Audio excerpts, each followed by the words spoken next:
Hello and welcome to another Cloud Podcast, a podcast designed to bring you stories from the smartest minds in IT, operations, and business, and learn how they're using cloud technology to improve business and the customer experience. All right, well, welcome to another Cloud Podcast. We're excited to have Graham Wright from SumUp. He is the head of customer experience over there and is going to enlighten us with a wealth of information and knowledge about his experience with SumUp and just the whole customer experience. Artie, of course, is joining us. Good to have you today, but ultimately, Graham, welcome to the show. Thank you, Alex. It's good to be here. And Artie, so it's Friday. We're all geared up. We're ready to go for this podcast, and we're excited because the weekend's coming up. So we're going to keep this nice and loose, talk about your experience and all that good stuff. But Artie, good to see you too, buddy.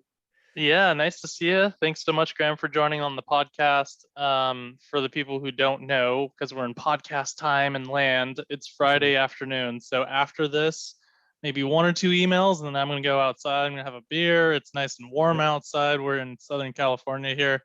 Yeah, hopefully you guys have some afternoon plans. If not, maybe some plans over the weekends. Awesome. Yeah, we love Fridays. So Graham, let's get back into it. Let's talk about SumUp, your journey to getting to SumUp, and how your customer experience journey started and where you came from. Everyone's got a little unique story on how they got there. Yeah.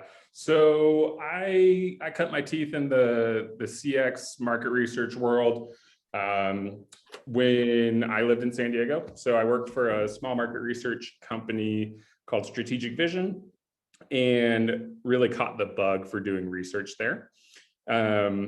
Bounced around after being there for about 7 to 8 years to working at Lenovo for a hot minute. And then I saw this opportunity for a small startup called SumUp in Colorado. So I applied, took the risk, and have been here for about 4.5 months now.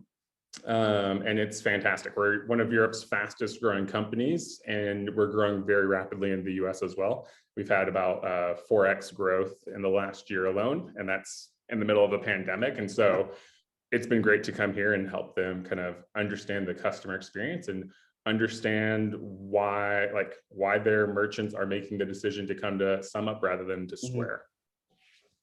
Yeah, let's describe for those who don't know who SumUp is and what you guys do. Give a quick little recap of who you could, what you guys are doing in the market and how you're helping your clients. So SumUp, we make credit card readers for the small and micro merchant out there. Our biggest competitor in the US that most people would realize is Square. So when you go to a small business and you can use your card reader, or your credit card there, usually it's Square, and if not Square, then it's usually SumUp in the US. And so that's just a little background about who we are. We basically are setting out to be the #1 global payment processor out there, so that we can help those small businesses out. Awesome. And one of the interesting facts is that you guys are based in Berlin, correct? And Berlin, from what I've learned over the last couple of years, is definitely like the tech hub of Europe.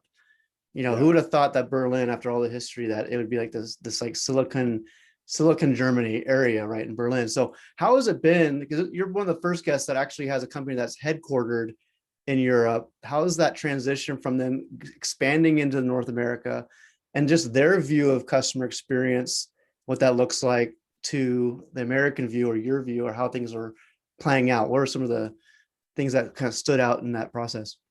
Yeah, there's definitely some cultural differences there. Like in the US, we have a very here and now kind of mindset. But what's been great is in Europe, we've been doing kind of the same thing. We want to be available for merchants where they need us and when they need us. And so whether that's launching things like chat via WeChat or via Facebook Messenger, we've built a really strong foundation in Europe, and a really, really kick-butt team out there as well. And then bringing it over to the US, we've had some struggles. We've had a lot of things that are just European products that we brought to the US market without really thinking about how it the US is a little bit different of a market than Europe. And so we've definitely had some struggles there. But in the time that I've been here at SumUp, like I said, we've seen rapid growth. I've seen rapid change and really a focus on bringing American products to the American market, and fixing small things like, for example, one of our card readers said VAT on it, which made no sense to Americans, right? We think in taxes, not in VAT. And so we quickly adjusted that and made sure that just updating our labels so that they were correct. And even other small things like changing where the dollar sign is on in the app. So in the US, we put dollar and then the amount, and in Europe, it's the amount and then the euro.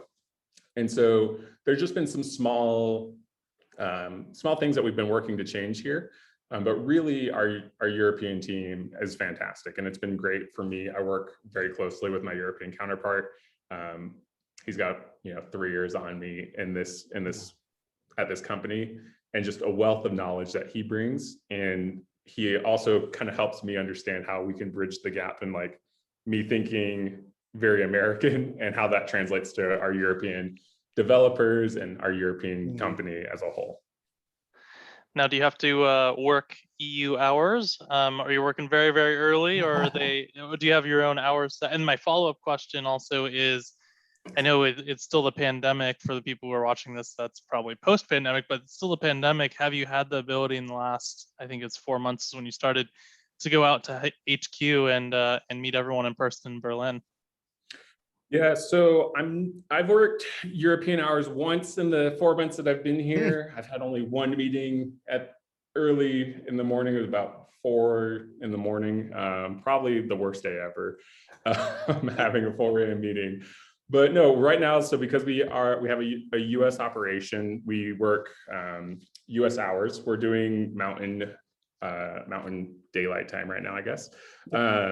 So 8 to 5 p.m. And then, but for our customer support team, one of the things that we are working on is extending US hours to support.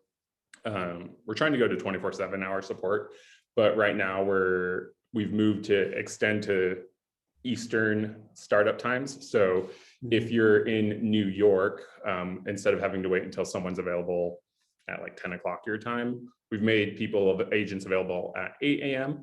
And we will be rolling out here in the next couple of weeks another hour change, so that we can have more hours for our merchants whenever they need us. Right. So to answer your second question, I haven't had a chance to go out to Europe yet. They are very locked down compared to the US. But I think they're operating at a very low capacity in office. What's really beneficial for us is, even though we are headquartered in Berlin, our CEO of the company, he's here in Colorado. And so I get to interact with him on a very almost weekly basis.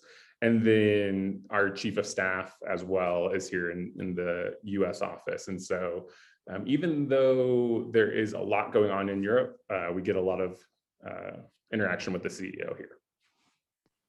Very nice. And we often talk about, Alex and I talk about global deployments and helping people through some of the challenges that come with having customer experience and support centers that span across just more than North America, so EU and also Asia Pacific.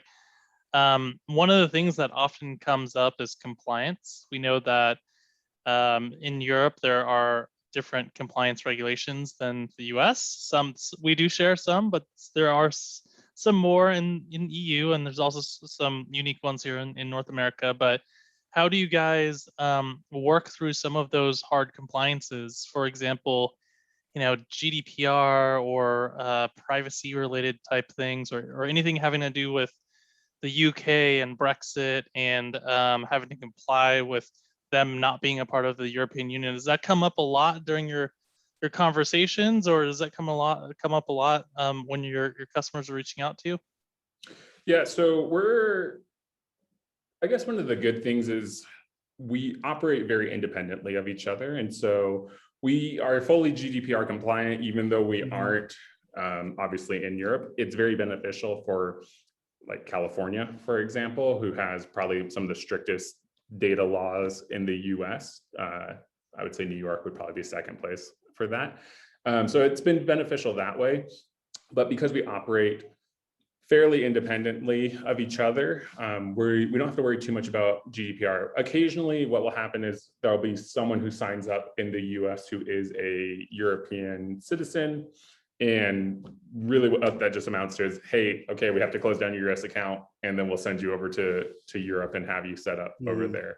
And then we haven't had too much of an issue when it comes to people emailing our support line because of like, for example, in like the UK, most email addresses end in .uk. And so we're able to filter those out and never even see those messages. But our compliance team here in the US does a really good job to make sure that we stay compliant, and as well as in Europe, making sure that we meet all of the regulations that are there, and make sure that as a company as a whole that we can move forward. And one thing I love is that I don't have to focus on that.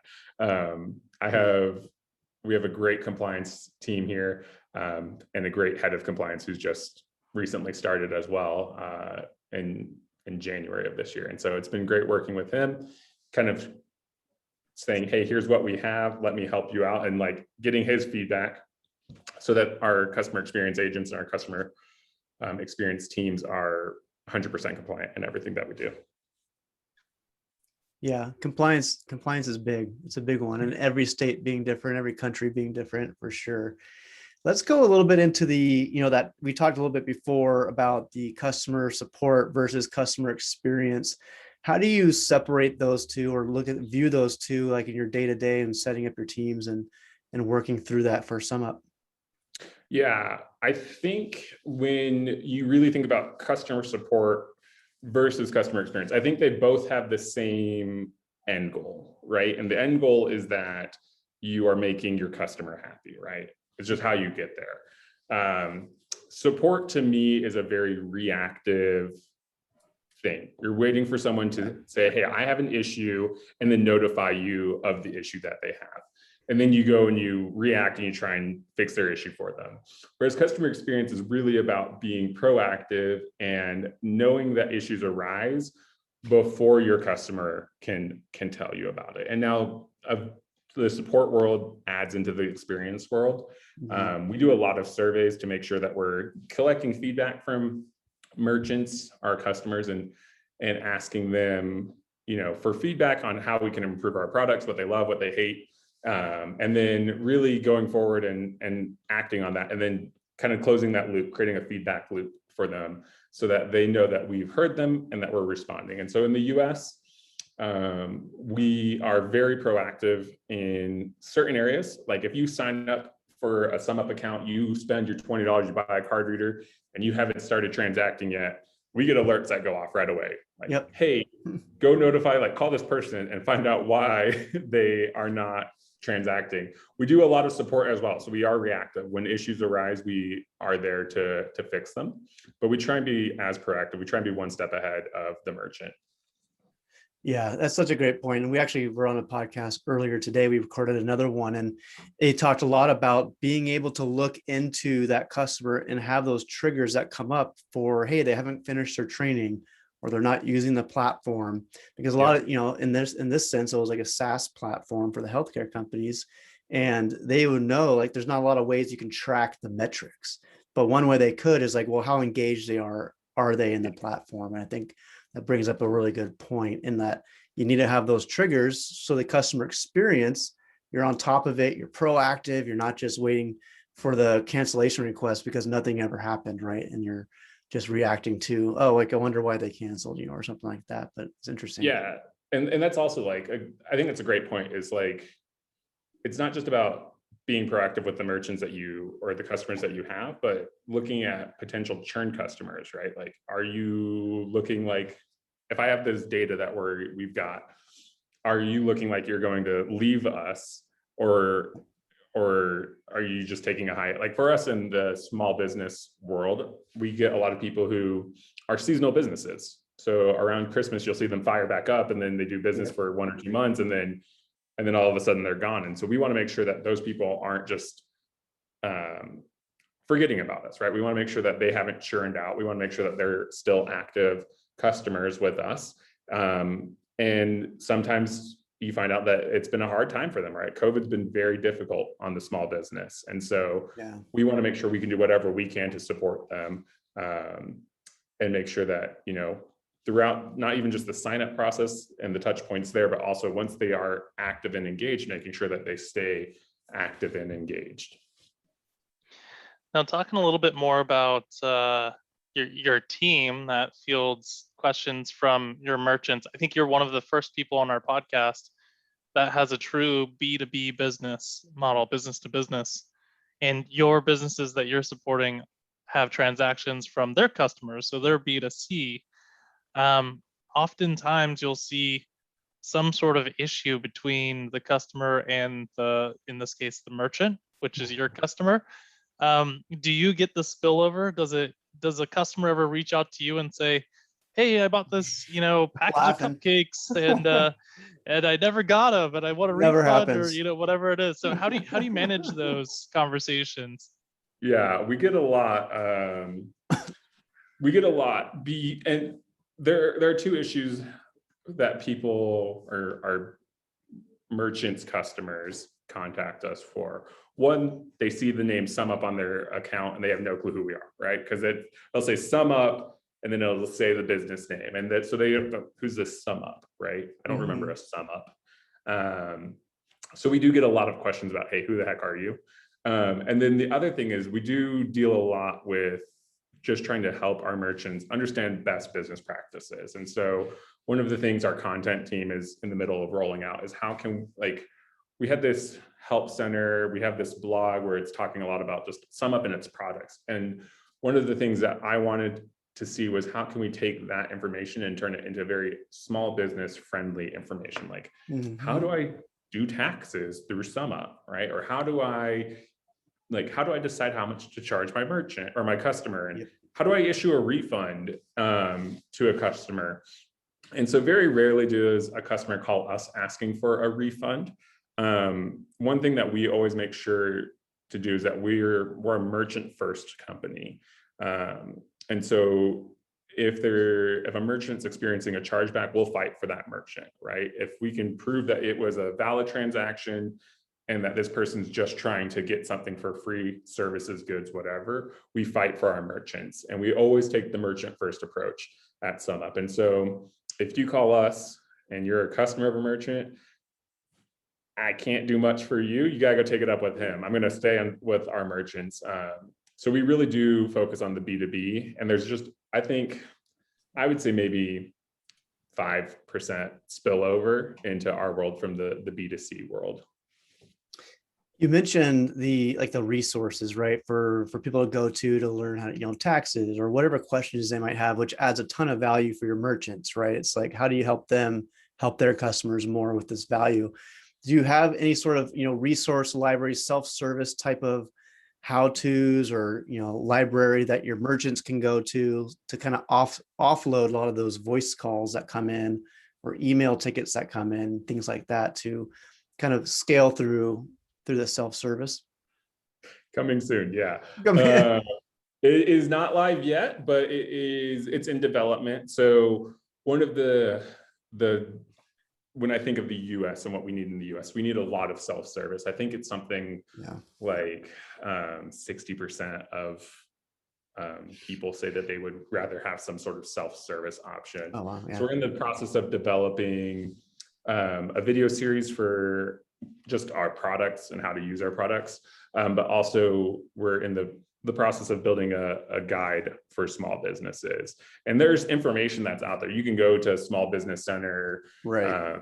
You can go to the Small Business Administration from the federal government, whatever you want, but we don't want our merchants to have to go and try and find the information, right? We want to be a source of information for them. And so that's why we really decided to invest those efforts, those resources internally to developing something a guide in best practices for our merchants. Because a lot of people who come to SumUp, they come to SumUp generally because this was a side hustle, like this was just something they were doing on the side, and they're trying to turn this into a business, or like they're just getting started in the business world. We do have a few customers who have been doing this who are very established, but generally a lot of people are new. And so they need information and they need education. And if we can provide that in a help center or in a just small business guide, that takes off the workload off our customer support agents who don't have to do general information requests and calls. Yeah, it all takes time, right? It's like one building block at a time. And, it's one of those things where it's a work in progress for so many things. How is it getting just the buy-in from the executives or, the group back in Berlin? Like, has it been very accepted that, yes, we need to build these things out, and it's just a matter of road mapping all of these things you guys want to do? Yeah, it's always an issue of like, what do you do first when you are in such a growing company, right? Is how do we grow, and not just US specific, but for Europe, and Europe has its own complications. Each country is a little bit different. And really what was easy to do, it wasn't a hard task because the need was there, right? We all knew the need was there, and the data showed that there was a need there. And so it really was, once we could outline that there was a need, it went very quickly in getting approval.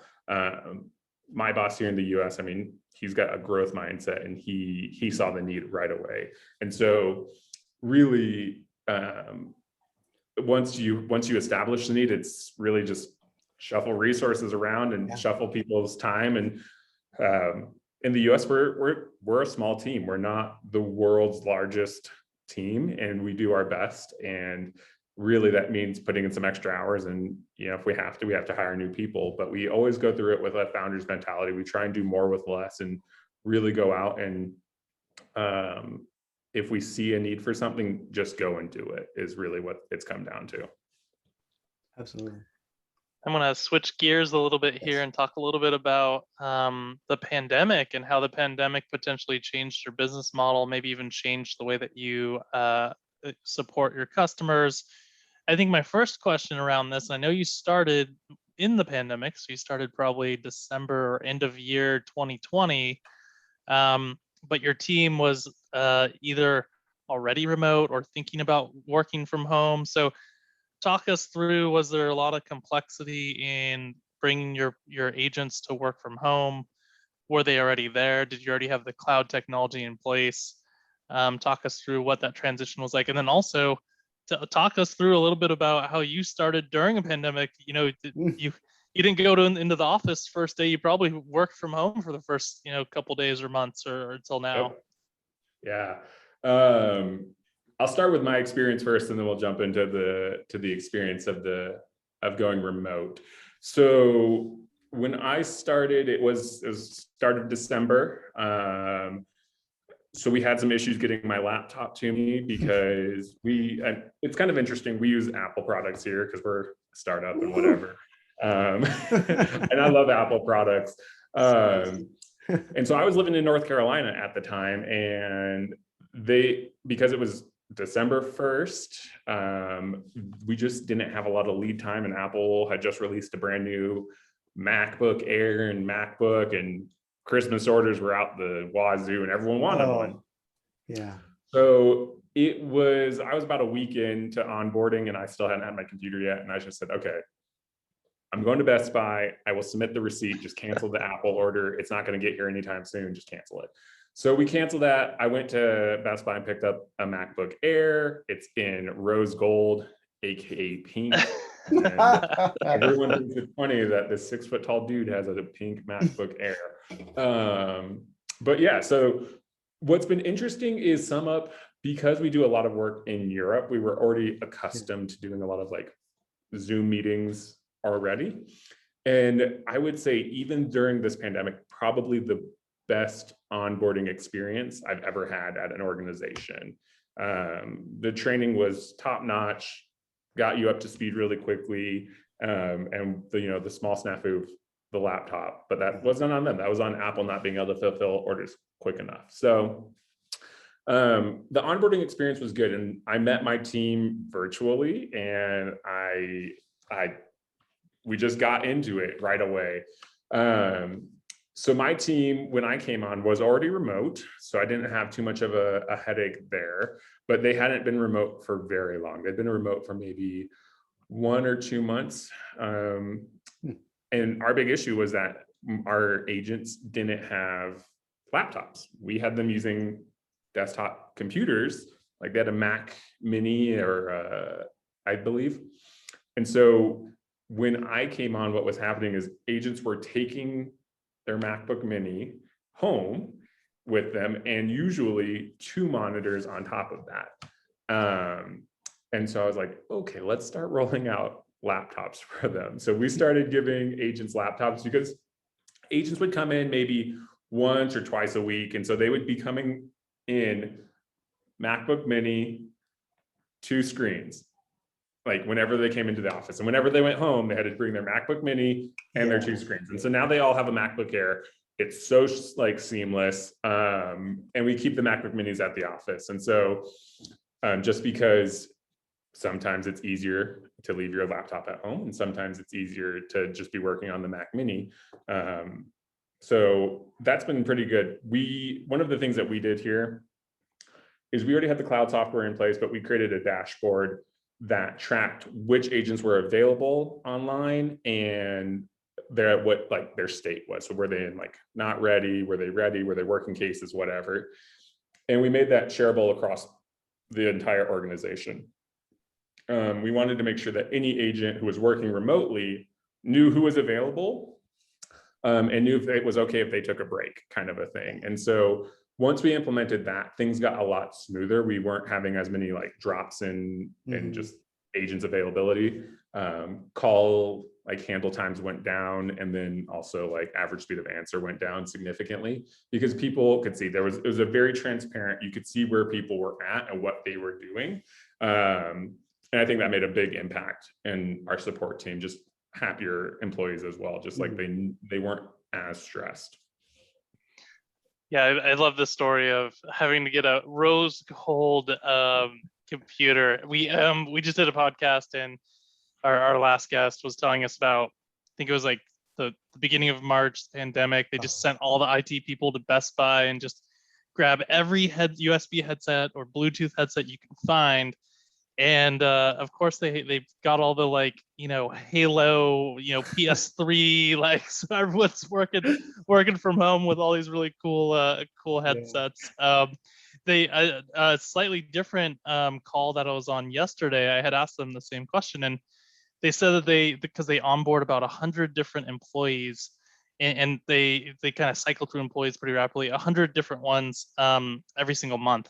He said starting back in March, he felt really sketchy because he rented a van, filled it full of computers, drove it across state line, and he called it the computer drops, where he would literally go to like a school or like a parking lot of like a Safeway, and all the people who work in that region would come to that come to that parking lot, and he would just be passing out computers to employees and then getting back in the car and go to the next Creepy. state. So yeah, super creepy. So, but the challenges that we had to go through to go to this work from home environment is definitely crazy. It's awesome to hear that you guys have the cloud ecosystems in place. Yeah. And it made it a lot easier, because there's some people who still have really complex VPNs and desktop as a service, and so things aren't working because people don't have Wi-Fi at home that's good enough to take phone calls. So it's good to hear that you guys had that. Yeah, that's one thing. It's one thing that's always interesting to me, right? Like, so we use Five9 for our call center software, and they've been pretty good to us. And what's been nice is here where we're at, everyone has pretty high speed internet. But when I was out in North Carolina, I mean, I had people in very rural areas, and they couldn't do anything, right? Even with like an Ethernet adapter, plug in Ethernet, it was so painfully slow that we had to modify what they were doing, right? We went from them being able to take calls and things to being able to just only work cases, because the cases we could take your time letting a case screen load. Yeah. Whereas here, we're very fortunate. So we've got gigabit basically everywhere. But I think it's one of those things that companies who remain like work from home or remain remote need to invest in, right? Give your employees a little stipend to have better internet services, especially if you're going to require them to be on Zoom calls or work from their houses. And that's just, I mean, that's my own personal gripe against companies sometimes, is that they're not always willing to invest back in their employees, Right. which it shows in their customer experience too, right? Like a good employee experience, it makes a good customer experience in the end of the day. So if you have happy employees, you usually have happier customers because they're just willing to go the extra mile for your customers. And so here we try our best to make sure every agent has what they need at home. We invested in some nicer headsets here for them, noise canceling, USB-C, plug that sucker in and let it run. Just so that when they were at home, they didn't have the distractions. Because when I came over, there were everyone had a little bit different of a headset. It was kind of that like, just we'll get whatever we can, the cheapest option from Amazon or wherever. Mm-hmm. And then some people had headsets that they had for like 5 years and they were falling apart. And so really, when we invested in those headsets, I knew that we were going to need a large amount over the next couple of months because we were hiring so many people. So I think I did like an order of like 50. I was just like, just order 50. We'll start distributing them to the people we have now, and then we'll have them on hand for when people come available. Yeah. And the first thing every agent said was, wow, these are really noise canceling. I can't hear anything anymore outside of like what's in their headset. It was really great. So we made sure we invested back in our employees so that they were willing to stick with us through the hard times and, make sure our merchants could hear and understand them well. Yeah. One of our very first podcasts was from someone who used to be an agent and a supervisor. And he said, there's really 3 creature comforts, physical creature comforts, and that's the computer itself, which thankfully you got the rose gold one, so you're good to go there. A nice chair, because most of the time we're sitting in these chairs doing these calls as called contact center reps for 8 hours a day, 9 hours a day, and then a good headset. So it's really those 3 things. If you can nail those, if you get like the best of the best of those 3 things, people are going to be happier, less churn. They're going to be, the employee experience is going to be much higher. Alex, exactly. I'll toss it over to you. You have something to say. I was going to talk a little bit about the tech stack, right? And just really like, where do you see it going, right? We know like what Five9 and the other cloud providers can provide as far as like services in the contact center, but with AI and predictive engagement and, these upper levels of feature sets that you see coming down the pipe for a lot of these carriers, like what do you see I guess at SumUp, like the vision, the 5 years down the road, like where do you see that evolving for you guys using technology? Yeah, we always, and I think it's been my own personal approach, I've talked with my counterparts in Europe, and our approach has always been to create the best experience for our merchants, right? And that generally means right now a blend of both human and technology. So right now we are setting up chatbots to help with our merchant engagement. Just because one, we don't always have an agent available, and 2, it helps just stagger those chats just a little bit longer. And when you blend the technologies together, you get a really good result. I don't know how AI will look in 5 years. The world has changed so much in the last 5 years, and just to think another 5 years from now, it'll be even more advanced, hopefully. But I think you'll always need a human element to it. And so you need to be able to have people who are emotionally intelligent, who are empathetic, and who are tech savvy enough that they know what the heck's going on the back end, so that it's a seamless experience for people. And really it's about creating invisible experiences. So with our chatbots, we don't want you to feel like you're talking to a chatbot. We want it to feel as seamless as possible. And we really do a hybrid approach of tech meets human. And so as we get more advanced, I think we'll have maybe less human on the basics, but really more human on the specializations where the tech just can't reach yet. So it's always an interesting balance, because you don't want to go all robots. I mean, robots are great and all, but they don't feel anything. So You don't want the rise of the machines, right? we don't want rise of the machine. No, I don't have enough. Especially in the payment processing world, you don't want them controlling all of our money either. Yeah, I mean, in the payment processing world, it's very interesting, right? Like, you have things like the rise of new currencies. You've got things like Bitcoin. You've got things like peer-to-peer payments, which is always, it's a small struggle for us, right? The rise of peer-to-peer, and not just in like, hey, Artie, I'm going to send you $20, but like, hey, Artie, you now have your own small business and you can use Venmo Business, and I can do peer to business, right? Like, it's an ever evolving challenge that we have. And so for us, right, like we try and automate as much of the experience as possible, right? We don't want a human deciding whether or not you're going to get paid out. But when the tech fails, we want to make sure that a human can come in and make sure a payment does go through. And so it's been an interesting battle, and then interesting to see how, as tech evolves, do we need card readers anymore? Can like tap to phone become a thing, or can we help peer-to-peer happen within the business community?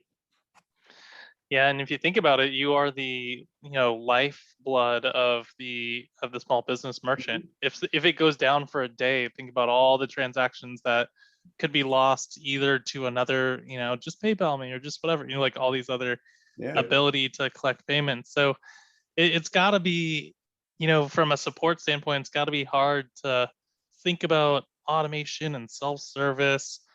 But then also make sure that you're not doing it too much so that you're alienating your customers, and your customers are like, forget it, I'm just gonna use a competitor, or use some sort of other payment processing system.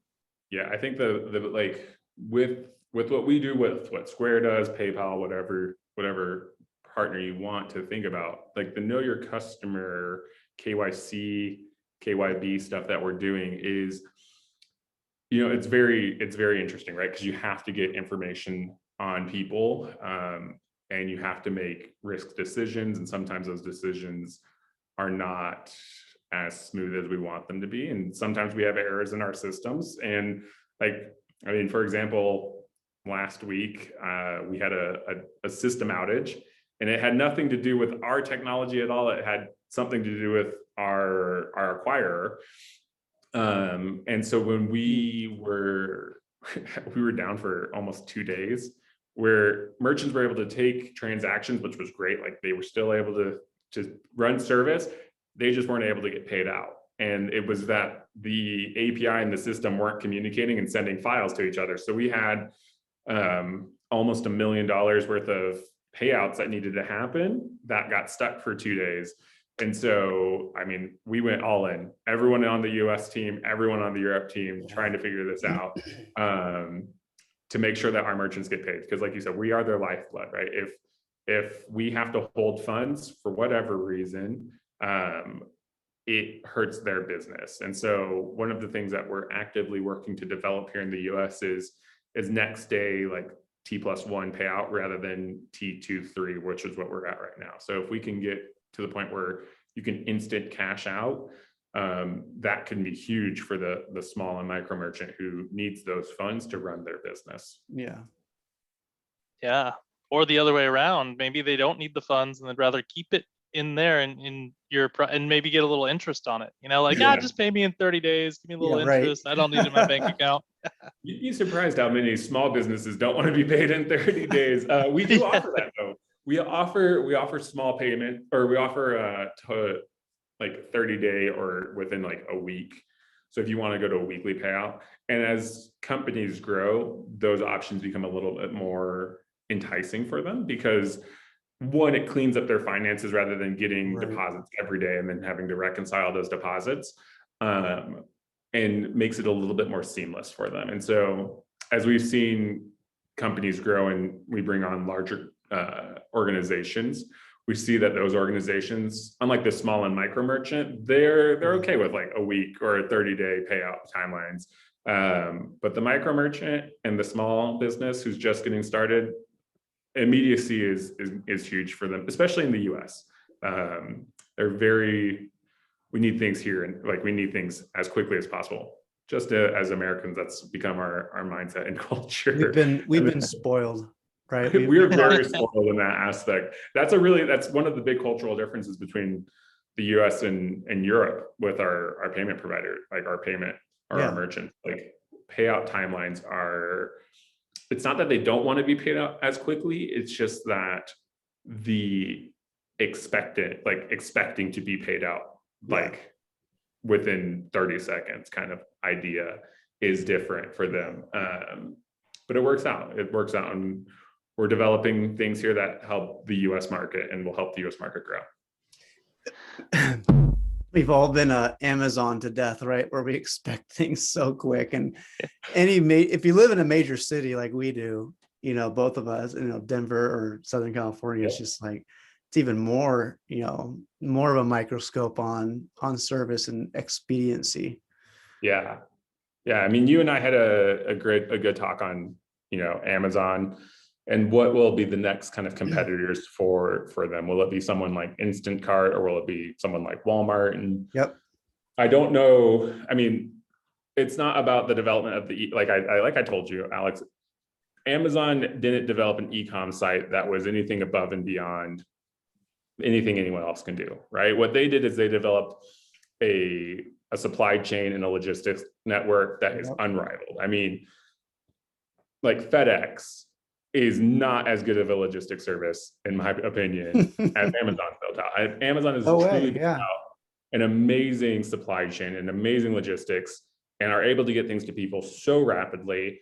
And I think one of your guests on a podcast was saying, we're not Amazon. Like they were saying, we're not Amazon. We're not going to get you 2-day delivery, right? And it's true, right? Like businesses and people need to be almost reminded that Amazon is truly unique in that it has a great supply chain, a great logistical network, and we leverage it at SumUp. You can order SumUp products on Amazon and get it 2-day shipping if you're a Prime member.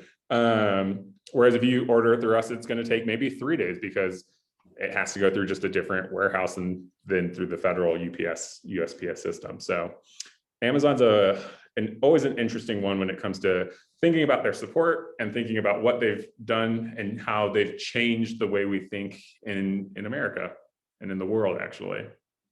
Yeah, absolutely crazy. I order something on Amazon, and sometimes I'll get an email like, "Oh, we're so sorry. We told you it was going to be delivered in 2 days, but it's actually going to be delivered in a week. Is that okay?" And I'm like, "Yeah, it's fine, whatever." And they set the bar high, and then I get disappointed, and then it shows up literally the next day. Like I'm just like, what is crazy. How like it's the craziness of and I watch it all day because I work from home now. I see the Amazon truck literally stop by our home at least 2 or 3 times, and we get packages delivered probably every hour, which is absolutely insane. And my dog goes crazy every time. She's probably like, what's going on with all these cars? But the expectation is so high now, and we're in this this world where everything is instant. Like it's like delivery is instant, payment is instant, communication is instant. Like you almost expect, like, I don't want to wait on hold. I'm just gonna go to Facebook Messenger or Twitter or WhatsApp or whatever. I'll get a response way faster that way. And while I'm doing that, I'm also gonna text my friends on WhatsApp. I'm also gonna do my banking and pay my mortgage loan off. Like everyone's multitasking and doing 10 things all at once and expecting something in an immediate fashion, which is definitely new. Yeah, it's definitely a new thing, right? And I don't know. There's so much it's not necessarily a bad thing, right? I don't know if I'd say it's a good thing, but it's not necessarily a bad thing that we don't have kind of impulse control anymore. It poses challenges for us in like the customer experience world, right? Like our goal as customer experience professionals is always to, one, meet the contract that we have in place, right? Like if you are a merchant with SumUp, our contract is that you'll use us and we'll make sure you get paid, minus the fees, but we'll make sure you get paid, right? And when we don't meet that contract, that's when we have issues. And so when we meet the contract, we're satisfying the demand, right? And you'll see it in a lot of companies that do these like 0 to 10, how likely to recommend us. And they always focus, and like 10 is very satisfied. And they always focus on satisfaction because they always are just focusing on meeting the contract that is in place. But one thing I learned in my profession, right, is that when you only satisfy a customer, you're not creating loyalty. You create loyalty by creating an emotional response to your product or your services or to your company. Yeah. And so when I was at that startup in San Diego, one thing that we did is we had a custom scale that measured using words that people understood, right? So on the low end was I hate it, and on the high end was I love it. And this concept was foreign for a lot of people. And the way I always explained it was like, Alex, you said you have 3 kids. I'm assuming you're married. Yep. Okay. Valentine's Day. Did you tell your wife, I'm very satisfied with you? Or did you tell your wife, I love you? Typically it's I love you. Typically it's On a I love good you, day. right? I hope on Valentine's Day, the one day out of the year, you say I love you, right? Wait, Alex, you gotta try I'm satisfied with this relationship next Valentine's Day, and Time tell us what the around, response I'll is. let Graham know. Thanks for that. Yeah, let me know. We'll do this weekly. We'll have a podcast. Yeah. No, but so when you use the language that the consumer understands, right? That is emotional and that they understand, you get better feedback. And so what we were measuring is, instead of measuring how satisfied were you with this, we started measuring the experience, and we wanted to know what your emotional response was to it, right? And so at SumUp, we were starting to do that as well. How can we start measuring the emotional response via surveys and via scales? And some people, like an engineer, just looks at it and says, oh, I'm just going to use the 1 to 5, whatever scale. Yeah. I don't care. It's a 1 to 5. Doesn't care about the words. But you get people who use it and look at the points on there and say, oh, I love it, right? And then I get people who call me up and say, well, hey, I don't love it. Like, it's not a 7 for me or whatever, right? And then I say, okay, well then don't mark that down. Like, because we've been so conditioned, right? We've been so conditioned to mark a 10. Salesperson says, oh, you got to give me a 10. It's tied to my bonus, whatever, right? So, there's always this emphasis on the highest score. And I don't want you to give me the highest score if that's not how you truly feel. I want you to give me the score that is best reflective of the experience that you had, even if that means saying it was unsatisfactory or that you hated it. Right. Because if you tell me that, that means I have something I can fix. Whereas if you just tell me, oh, it's a 10 or whatever is a 7, what does the 7 mean on an NPS scale, right? Like, there's not even a label there. What does it mean, right? Is 7 really good for you? Culturally, if I was in Japan, 7 would be fantastic, right? And so really we want to measure emotional response to things.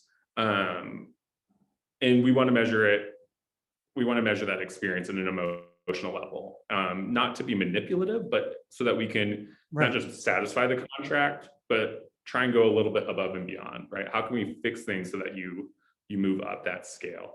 And we see that people who have a stronger emotional response in the positive toward the love end are more likely to be loyal to us than people who mark a 10 on a net promoter score, who just say that they're very satisfied.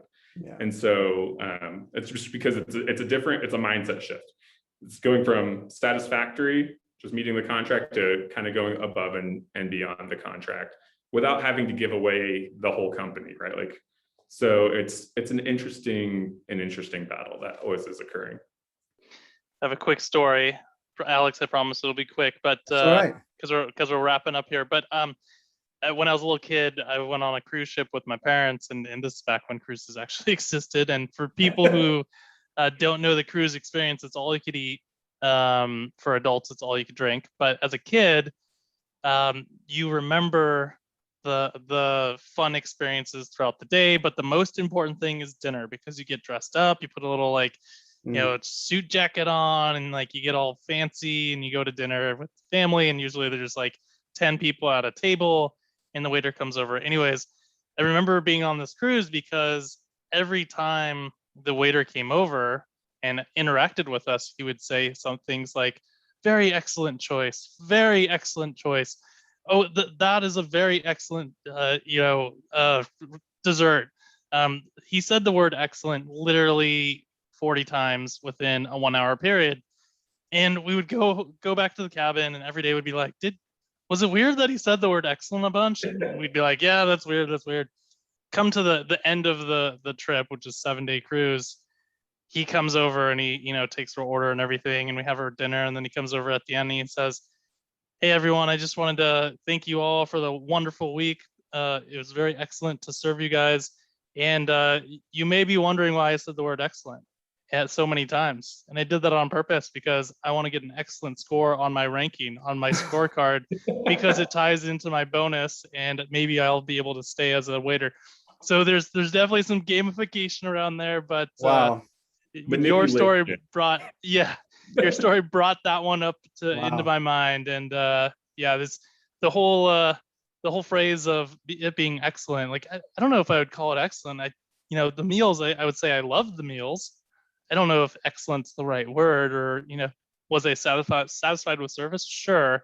But yeah, I love your example of using do you love it, do you not love it, tying emotion to it.